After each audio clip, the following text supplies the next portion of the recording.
Shalom et bienvenue. À vous qui aspirez au retour de Yeshua, et comme Yaakov saluait les 12 tribus dispersées, bienvenue dans ce chemin de réconciliation, de Torah et de paix d'Élohim. En tant que pasteur de ma maison, avant tout, je dédie ce cours à ma femme et à mes 3 fils, que l'Éternel garde et conduise. Le cours numéro 7, défi Néhémie, a pour titre Qui est véritablement Israël? C'est un cours pour moi majeur, essentiel. Et comme il est un peu plus long que les autres cours, nous allons le couper en 2 vidéos. La première vidéo parlera de l'aspect prophétique d'Israël. La seconde parlera de l'aspect historique, qui bien sûr confirmera l'aspect prophétique. Lisons ce texte, qui est toujours disponible sur le site discipledeyeshua.fr et vous trouverez les liens en commentaire de la vidéo. Contexte. Les avis divergent largement sur ce qu'est ou représente Israël aujourd'hui. D'après Wikipédia et Théologie de la substitution, certains adhèrent à la théologie du remplacement, considérant qu'Israël désigne désormais les croyants de foi catholique. D'autres y voient l'Église chrétienne avec un grand E. Pour certains, ce sont les Juifs messianiques qui incarnent Israël. D'autres encore identifient Israël à l'État moderne fondé en 1948 après la Seconde Guerre mondiale. Certains estiment qu'il s'agit simplement du peuple juif dispersé dans le monde. Bref, croyant ou non, le sujet divise. Après de nombreuses années passées dans des églises évangéliques, puis messianiques et enfin nazaréennes, j'ai constaté que ce thème restait toujours sensible. Les discussions autour d'Israël suscitaient souvent des réactions passionnées, révélant des convictions profondes, parfois opposées mais rarement neutres. Ma recherche personnelle me présente James, 49 ans, auteur de ce cours, issu d'une famille chrétienne de tradition pentecôtiste. Donc ma recherche personnelle a débuté il y a plus de 25 ans réellement, même si je suis né dans l'église, comme on dit habituellement. Elle a véritablement pris forme lorsque j'ai choisi de revenir à la foi biblique, en m'éloignant des dogmes religieux quels qu'ils soient. J'ai réalisé que beaucoup de ces doctrines étaient imprégnées de traditions humaines, souvent éloignées de l'enseignement authentique des Écritures. Ce cheminement m'a conduit à remettre en question, à étudier, à prier et surtout à chercher la vérité au-delà des cadres établis. Le cadre que j'ai choisi à l'époque peut sembler évident, mais il ne l'était pas pour moi à ce moment-là. J'ai décidé de m'appuyer uniquement sur le cadre biblique, c'est-à-dire les Écritures de la Genèse à l'Apocalypse. Ce retour aux sources m'a permis de sortir des interprétations traditionnelles et des filtres doctrinaux pour laisser la parole s'exprimer d'elle-même.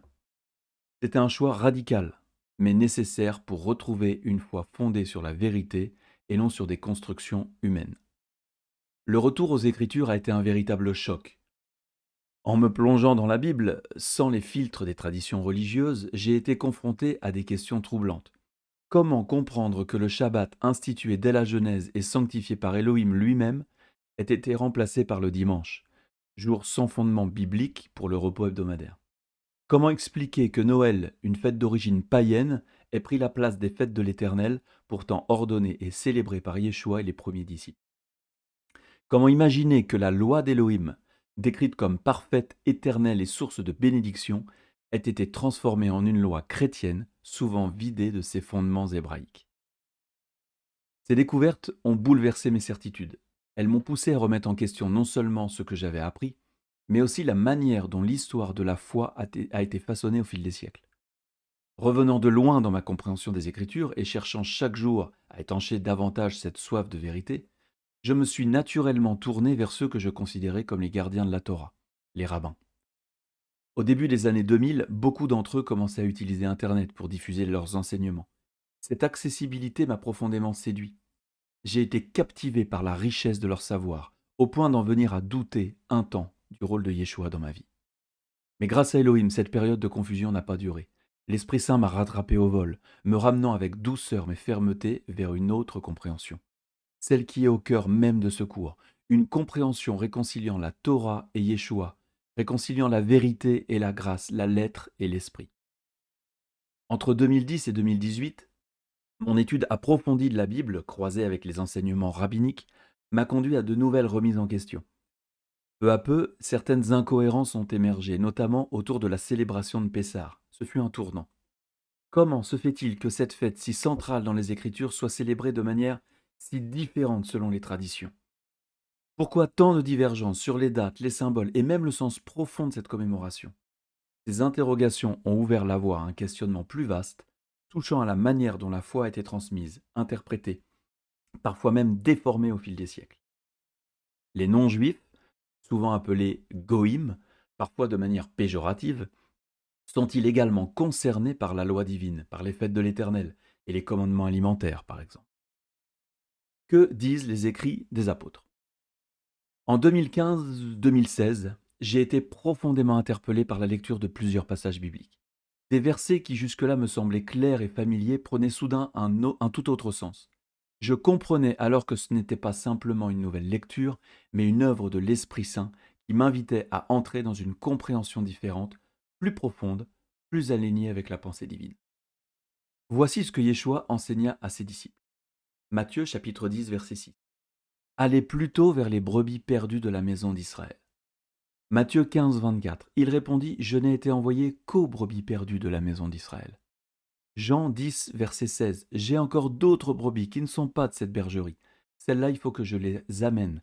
Elles entendront ma voix et il y aura un seul troupeau, un seul berger.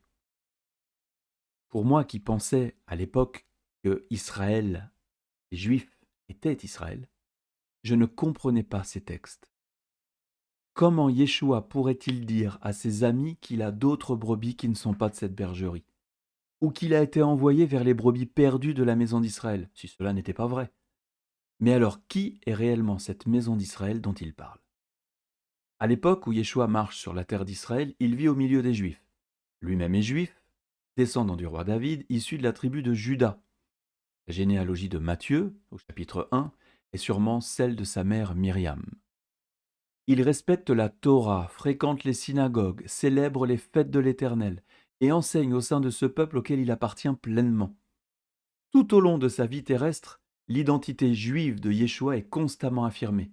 Les mages venus d'Orient cherchent le roi des Juifs dès sa naissance. Plus tard, Pilate lui-même lui pose la question, es-tu le roi des Juifs? Et sur la croix, l'inscription placée au-dessus de sa tête proclame Yeshua, le Nazaréen, roi des Juifs, écrite en hébreu, en grec et en latin. Ce titre n'est pas anecdotique. Il traverse les évangiles et souligne son enracinement dans la maison de Juda. D'ailleurs, plus de 150 versets dans les évangiles utilisent les termes juifs ou judéens, au singulier ou au pluriel, pour désigner son peuple, son contexte et parfois ses opposants. Après l'ascension de Yeshua, les apôtres continuent-ils d'utiliser l'expression maison d'Israël? Et lorsqu'ils l'emploient, font-ils uniquement référence aux juifs ou bien une réalité plus vaste englobant d'autres groupes? Dans Acte 2, verset 36, nous avons que toute la maison d'Israël sache donc avec certitude qu'Élohim a fait Seigneur et Messie ce Yeshua que vous avez crucifié. Pierre, tout juste rempli du Saint-Esprit, s'adresse à une foule composée de Juifs venus de toutes les nations. Il parle d'abord aux Juifs, hommes pieux, venus de toutes les nations sous le ciel, au verset 5. Puis s'adresse plus précisément aux hommes juifs et à vous tous qui séjournez à Jérusalem, verset 14. La foule présente ce jour-là est extrêmement diverse. Des Parthes, des Mèdes, Élamites, habitants de la Mésopotamie, la Judée, la Cappadoce, le Pont, l'Asie, la Phrygie, la Pamphylie, l'Égypte, la Libye, proche de Cyrène et même de Rome. Il y avait là des Juifs et des prosélytes, mais aussi des Crétois et des Arabes. Le terme prosélyte désigne ici un étranger converti au judaïsme, c'est-à-dire quelqu'un issu des nations, goïm, qui a choisi d'embrasser la foi juive. Peut-on alors conclure dans un premier temps que l'expression maison d'Israël ne désigne que les Juifs? C'est une hypothèse plausible à ce stade. Mais pour mieux comprendre la portée réelle de ce terme, explorons d'autres versets et voyons comment il est utilisé dans d'autres contextes bibliques. Actes chapitre 7, verset 42. Alors Élohim se détourna et les livra au culte de l'armée du ciel, selon qu'il est écrit dans le livre des prophètes, m'avez-vous offert des victimes et des sacrifices pendant 40 ans au désert, maison d'Israël? Un anachronisme fréquent consiste à appeler juifs les Hébreux qui étaient dans le désert avec Moïse. Or, à cette époque, le terme juif ou Yehudi n'existait pas encore dans ce sens. On parlait alors des enfants d'Israël ou des Hébreux, issus des 12 tribus. Un ami gitan aimait dire que Daniel était un bon chrétien. Une remarque totalement anachronique, mais révélatrice de la manière dont certaines notions sont projetées à travers le prisme moderne. Approchons-nous de la richesse de l'hébreu biblique. Dans ce petit tableau, nous allons voir trois termes. Termes juif, judéen et israélite. En hébreu, le terme juif se dit Yehudi. Judéen se dit également Yehudi. Et israélite se dit israéli. Que veut dire au sens littéral Yehudi ou pour juif ou judéen? Ça veut dire de Juda, appartenant à Juda, à la tribu. Par contre, israéli veut dire appartenant à Israël, descendant donc de Jacob, patriarche. L'usage biblique historique nous dit que la tribu de Juda devint le royaume de Juda. Et pour judéen, un terme plus géographique, on parle de la Judée. Vous savez, dans vos cartes de Bible, souvent pour représenter Israël, les mots Judée et Samarie. D'ailleurs, si dans votre Bible vous voyez le mot Palestine, vous pouvez vous dire qu'il y a un problème, c'est un anachronisme monstrueux. En grec, ce mot a été traduit par Iudaios, et en latin, Iudaius, d'où vient le mot français juif. Cette précision est essentielle car elle nous aide à comprendre que dans les écrits des apôtres, le juif, Yehudi, peut désigner plusieurs réalités. Un membre de la tribu de Juda, un habitant de la région de Judée, ou plus largement un représentant du peuple d'Israël identifié à Juda après l'exil. Cela éclaire plusieurs passages du Nouveau Testament, écrits des apôtres, comme nous aimons les appeler. Par exemple, lorsque Paul précise qu'il est de la tribu de Benjamin. Dans Romains 11, un texte que je vous inviterai à relire plus tard, au verset 1, il est dit « Je dis donc, Élohim a-t-il rejeté son peuple? Loin de là, car moi aussi je suis israélite, de la postérité d'Abraham, de la tribu de Benjamin. » En Philippiens 3,5, il va dire « Moi, circoncis le 8e jour, de la race d'Israël, de la tribu de Benjamin, hébreu né d'hébreu. » Il distingue clairement son identité tribale de celle de Juda ou de Judée. Un autre personnage des Écritures est dans la même situation que Paul. Dans Esther 2, verset 5, il y avait dans Suse, la capitale, un juif nommé Mordéraï, fils de Yaïr, fils de Shimaï, fils de Kis, homme de Benjamin, de Benjamin, qui avait été amené de Jérusalem parmi les captifs déportés avec Jéconia, roi de Yehuda, Juda, par Nebuchadnezzar, roi de Babel. Mardoché, Mordéraï, peut-il appartenir à la fois à la tribu de Juda et à celle de Benjamin? Il convient donc de comprendre, dans le texte, qu'il est plutôt écrit « Il y avait dans Suse la capitale un Judéen nommé Mardoché, fils de Jaïr, etc., homme de Benjamin », comme désignant un homme de la tribu de Benjamin vivant en Judée. De même, lorsque Jacques ouvre son épître par ces mots, d'ailleurs l'introduction de ces vidéos, Jacques dit au verset 1 du chapitre 1, « Yaakov, serviteur d'Élohim et du Seigneur Yeshua le Messie, à qui? Aux 12 tribus qui sont dans la dispersion, Shalom. » Il montre que la vision apostolique ne se limite pas à Juda, mais englobe l'ensemble d'Israël, y compris les tribus dispersées, perdues. Sont-elles perdues aux yeux des hommes? Peut-être. Mais Jéhovah, lui, sait exactement où elles se trouvent et ce qu'elles sont devenues.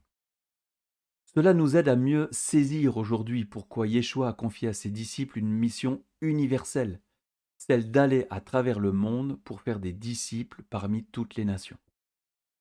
Je vous ai mis ici plusieurs versets de Matthieu, de Marc et de Actes, où il est dit par exemple en Matthieu 28, 19, « Allez, faites de toutes les nations des disciples, les goïm, les nations, les baptisant, et enseignez-leur à observer tout ce que je vous ai prescrit.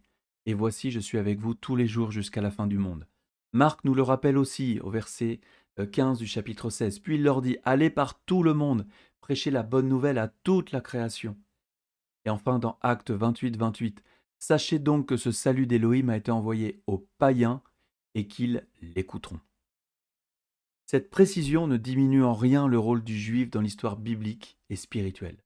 Bien au contraire. Elle révèle que sa destinée est unique, profondément enracinée dans le dessein divin.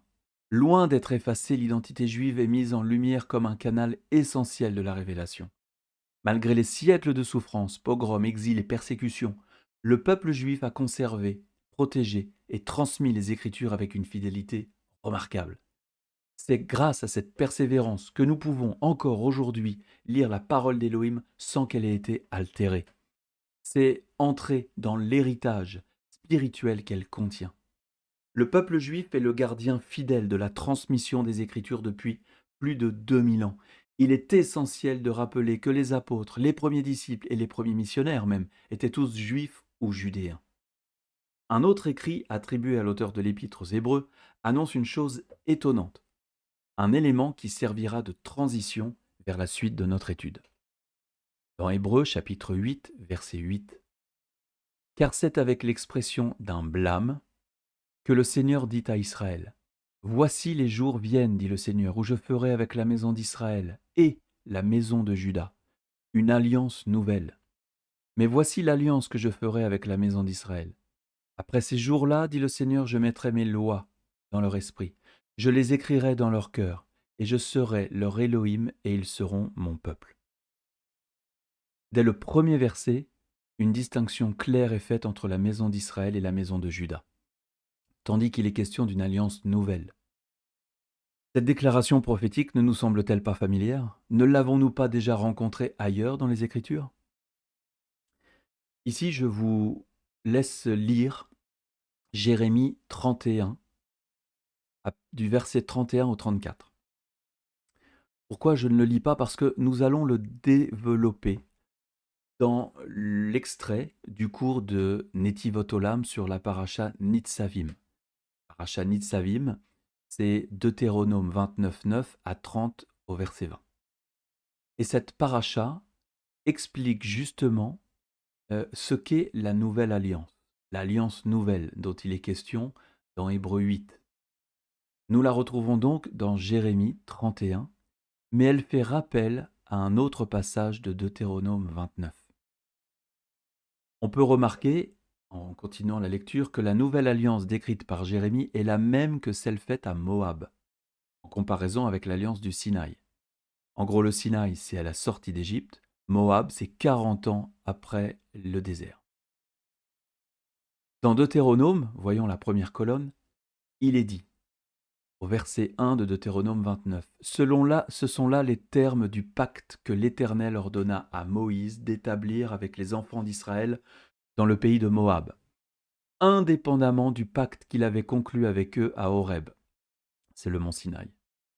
Jérémie dit, « Voici les jours viennent, dit l'Éternel, où je ferai avec la maison d'Israël et la maison de Juda une alliance nouvelle. » Pacte. Non comme une alliance que je traitais avec leur père, le jour où je les saisis par la main pour les faire sortir du pays d'Égypte, alliance qu'ils ont violée, quoique je fusse leur maître, dit l'Éternel. Voyons bien qu'on parle d'une alliance nouvelle, pacte nouveau. Deuxième partie de Deutéronome. Que tu retournes à l'Éternel ton Élohim, et que tu obéisses à sa voix, en tout ce que je te recommande aujourd'hui, toi et tes enfants, de tout ton cœur et de toute ton âme. Et l'Éternel ton Élohim circoncira ton cœur et celui de ta postérité, pour que tu aimes l'Éternel ton Élohim de tout ton cœur et de toute ton âme et assure ton existence. Que dit Jérémie? Mais voici l'alliance que je ferai avec la maison d'Israël. Après ces jours-là, dit l'Éternel, je mettrai ma loi au-dedans d'eux et je l'écrirai dans leur cœur. La suite de Deutéronome nous dit, voulant te constituer aujourd'hui pour son peuple et lui-même être ton Élohim, comme il te l'a déclaré et comme il l'avait juré à tes pères Abraham, Yitzhak et Yaakov. Jérémie nous dit, et je serai leur Élohim, et ils seront mon peuple. Ils seront mon peuple, et je serai leur Élohim. Deutéronome nous dit, l'Éternel ton Élohim te prenant en pitié, mettra un terme à ton exil, et il te rassemblera du sein des peuples, parmi lesquels il t'aura dispersé. Tes proscrits, fussent-ils à l'extrémité des cieux, l'Éternel ton Élohim te rappellerait de là, et là même il irait te reprendre. Jérémie nous dit, voici je les rassemblerai de tous les pays, où je les ai chassés dans ma colère, dans ma fureur et dans ma grande irritation. Je les ramènerai dans ce lieu. Et enfin, dans Deutéronome, il te ramènera, l'Éternel ton Élohim, dans le pays qu'auront possédé tes pères, et tu le posséderas à ton tour, et il te rendra florissant et nombreux plus que tes pères. Jérémie finit par « Je les ramènerai dans ce lieu, et je les y ferai habiter en sûreté ». Donc si l'alliance de Moab est la nouvelle alliance dont parle Jérémie, alors l'alliance du Sinaï est l'ancienne alliance. Comme nous l'avons vu, Jérémie annonce la nouvelle alliance en phase avec le retour de Juda de son exil babylonien de 70 ans. Fin de l'extrait de la paracha. Que sont les deux maisons prophétiquement? Si la maison d'Israël représente les 10 tribus dites perdues et la maison de Judée ou Juda les 2 tribus restantes, ce que nous approfondirons dans la prochaine vidéo, alors la lecture du chapitre 11 de l'Épître aux Hébreux prend une dimension nouvelle. Ce passage évoque 2 oliviers. L'olivier franc ne représente pas simplement la maison de Judée, mais le grand Israël dans son ensemble. D'ailleurs, les branches en sont les tribus dont certaines ont été retranchées. Paul. Les branches de l'olivier sauvage, quant à elles, représentent les nations, les goïms, qui, ayant accepté la foi dans l'Élohim d'Israël et en Yeshua, sont greffées à l'olivier franc. Paul enseigne que ces branches issues des nations ne sont pas greffées pour devenir juives, mais pour devenir Israël. C'est en ça qu'il est important de bien définir ce qu'est Israël. C'est une distinction essentielle. Il ne s'agit pas d'une conversion à une entité ethnique ou tribale, mais d'une intégration spirituelle à l'Israël d'Élohim. Si cette compréhension vous semble complexe, surtout après avoir longtemps entendu que les Juifs sont tout Israël, je vous encourage à relire attentivement Romains 11, à la lumière de cette explication. Cela pourrait profondément renouveler votre lecture. Conseil de lecture. Israël représente les 12 tribus, pas seulement Juda et les Juifs. Les païens sont les goïms dont nous parlons depuis le début de cette étude. Ceux de ma race, Paul va utiliser cette expression, réfère pour Paul à la race d'Israël. Regardez à nouveau Philippiens 3,5. La racine n'est pas le judaïsme, mais bien le grand Israël, plan d'Élohim. Et enfin, le tout Israël sera sauvé ne signifie pas tous les Juifs seront sauvés, mais que tous les croyants identifiés comme Israël seront sauvés, car ils acceptent Yeshua comme leur Messie, et ils gardent les commandements d'Élohim. On peut voir dans Apocalypse 14-12, et d'autres passages d'ailleurs dans Apocalypse, qui définit les saints. Il est écrit, c'est ici la persévérance des saints. Et après, nous allons avoir une définition. Qu'est-ce qui est un saint pour Dieu? C'est celui qui garde les commandements d'Élohim et qui a la foi en Yeshua.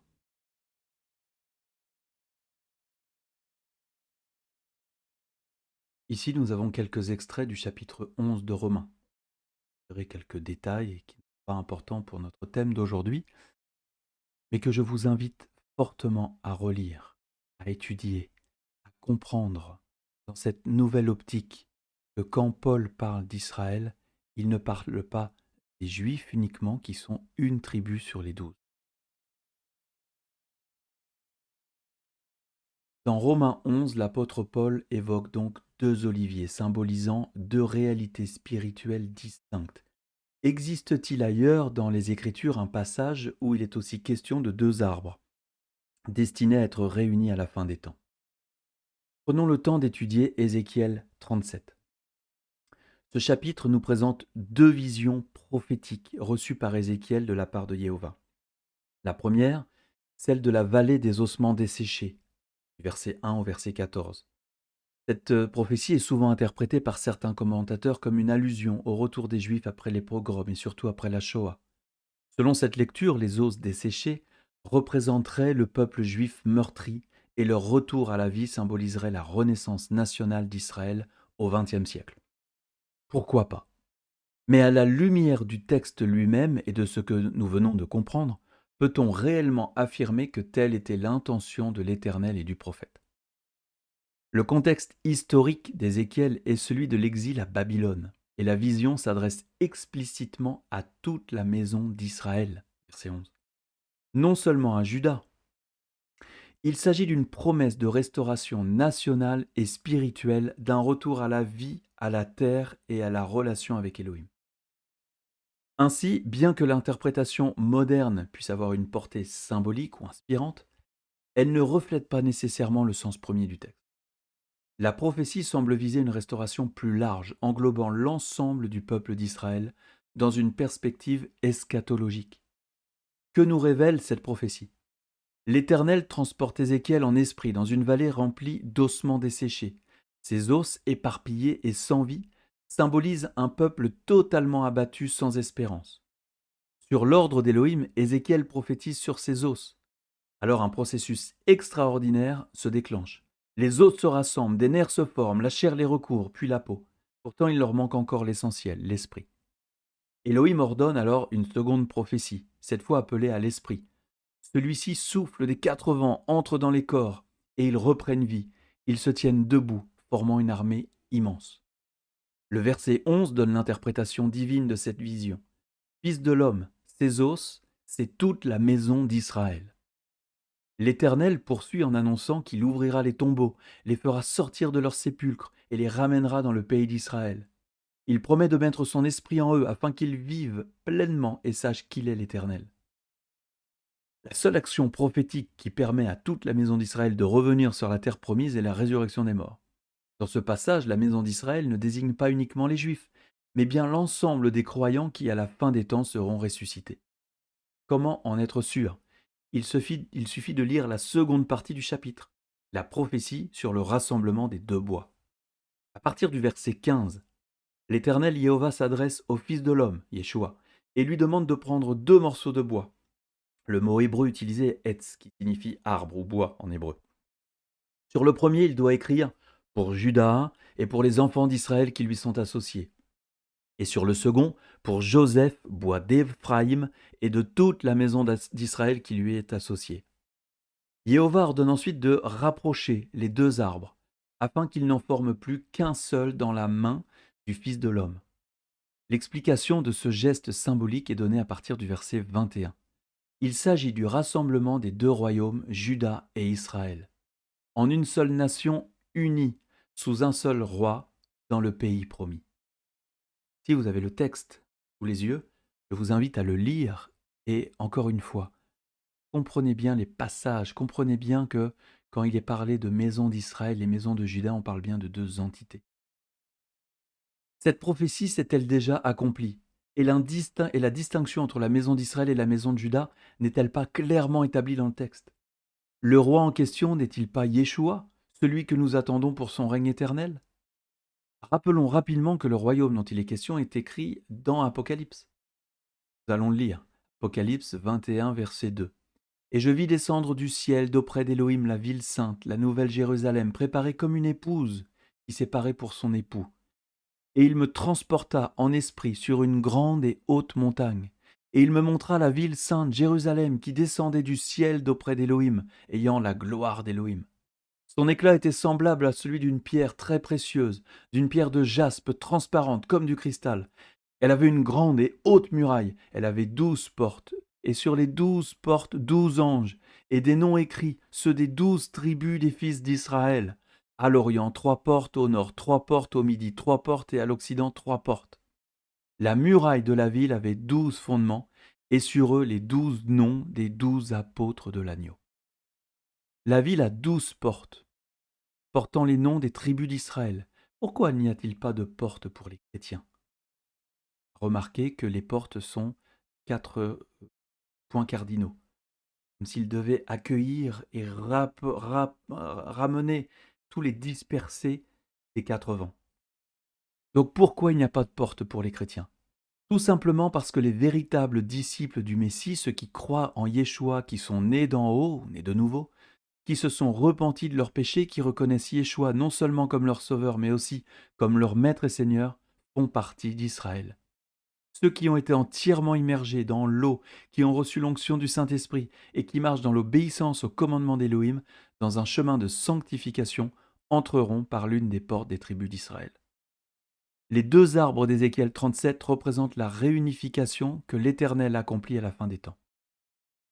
Cette vision prophétique annonce le rassemblement de Juda et d'Israël en un seul peuple, sous un seul roi. L'apôtre Paul, dans Romains 11, semble avoir compris cette réalité spirituelle en comparant les deux groupes à deux oliviers, deux arbres, l'un naturel et l'autre sauvage, greffés ensemble pour ne former qu'un seul, nourri par la même racine. De son côté, Jérémie, en écho au livre du Deutéronome, annonce une alliance renouvelée, non comme une rupture, mais comme un renouvellement de l'alliance faite avec les pères. Cette alliance trouve son accomplissement dans le roi Yeshua, le Messie qui unit les croyants, qu'ils soient de Juda ou des nations, dans un seul corps, une seule maison, un seul Israël d'Élohim. Nous allons nous arrêter là pour cette vidéo. Nous reprendrons à partir de ce point-là, que sont les deux maisons historiquement. Shalom à tous.